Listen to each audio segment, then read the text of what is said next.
Thank you, and good morning. As Chris was saying, my name's Audrey Martin. I'm the Projects and Renewables Manager with Argyll Bute Council, and I thought it'd just be useful today to start with giving you a perspective from Argyll Bute Council in terms of where our policies sit, what support there is out there for communities looking to develop their own renewables.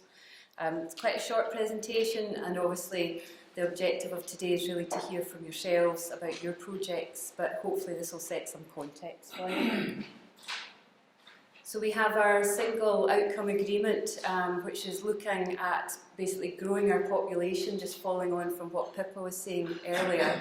The focus is about growth and working with communities to ensure that we can maximise the opportunities out there. We have our Economic Development Action Plan, and that recognises the potential from renewable energy for communities, and both at the commercial and also at the community level. And then we have our Renewable Energy Action Plan, and that sets out our vision to take full advantage of our unique mix of Indigenous renewable resources. We're well aware of the wealth of knowledge and experience across our communities and the projects that communities have already developed. We've obviously had communities such as Gia, we've had Tidee, Isla.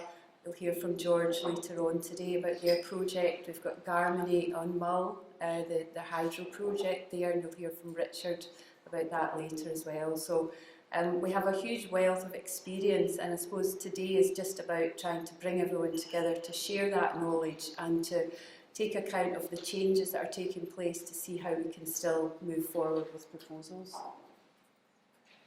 In terms of the Council's role, those of you that attended the Community Benefit seminar last year, we've been developing our sort of community benefit map, and that identifies all the resources that come in from the commercial developments and primarily wind farm developments. And I think when we looked at that, we saw that really the scale of the funds that come in from commercial developments to communities is a lot smaller than you would get if you were developing your own project, and the income that communities can generate from that. So that's really why we're here today, to look at that element. We also have our Community Renewables Opportunity Portal, and basically that's looking at providing information to communities about renewables. We have our Critical Friend, and that is really about us allowing access, a sort of point of access into the Council for communities who are looking to develop projects and really are looking for advice. And that's assisted through the information on the website, but also through our social enterprise team. And we've got Arlene Cullum as the manager of that team along here today, and Arlene would be happy to speak to anyone. And then we've got our Argyll Bute Renewable Alliance, which is a kind of strategic group that's looking at how you unlock the potential, so issues around grid, around other sort of resources such as funding that's obviously coming in. Pippa's mentioned the changes to the feed-in tariffs. That's a potential lobby organisation that can assist to change that environment that we're working in.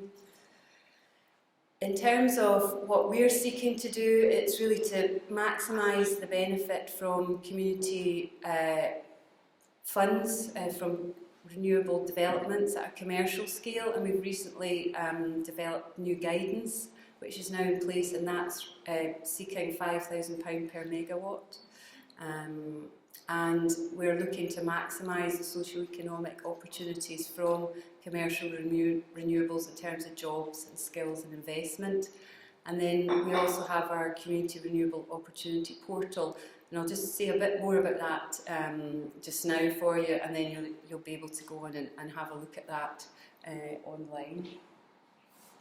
So really this portal was about looking to see what information there was out there, how that could be pulled together in a format that then made it much more accessible for communities who are interested in finding out more information about developing their own projects. And so we've set that out through the Council's website as a sort of interactive portal, and it references other websites. So we don't basically duplicate what's out there. We basically provide the links to further information if you're looking to do more detailed research. And what we're covering in there is areas that communities advised us that they were finding the most difficult when they were looking at developing their own projects. So it looks at the overall objectives for the project. Communities were saying they were looking for sufficient knowledge, the development process that you would go through, how you access funding, issues around grid, and also how you develop partnerships and organisations. So these are the key focuses, key areas of focus for the Community Renewable Opportunity Portal, or I now refer to it as CROP because it's much easier to say. So during the development we did consult with communities. As I say, it's really there as a reference tool for people to utilise, and it provides support and advice on the main areas of concern, which seem to be around legal, grid connection, funding, planning, policy and legislation, and technical support. And you've got the link there on the slide. And this is really what the pages look like, but obviously I would encourage you all to go on and have a look. And we're really keen to get people's feedback as to how useful a tool that actually is for you. The other areas of consideration that we are taking into account is how you develop consensus, and you'll hear from Laura later today about the community plan and how you can go about developing that as a community to basically inform how you then distribute funds.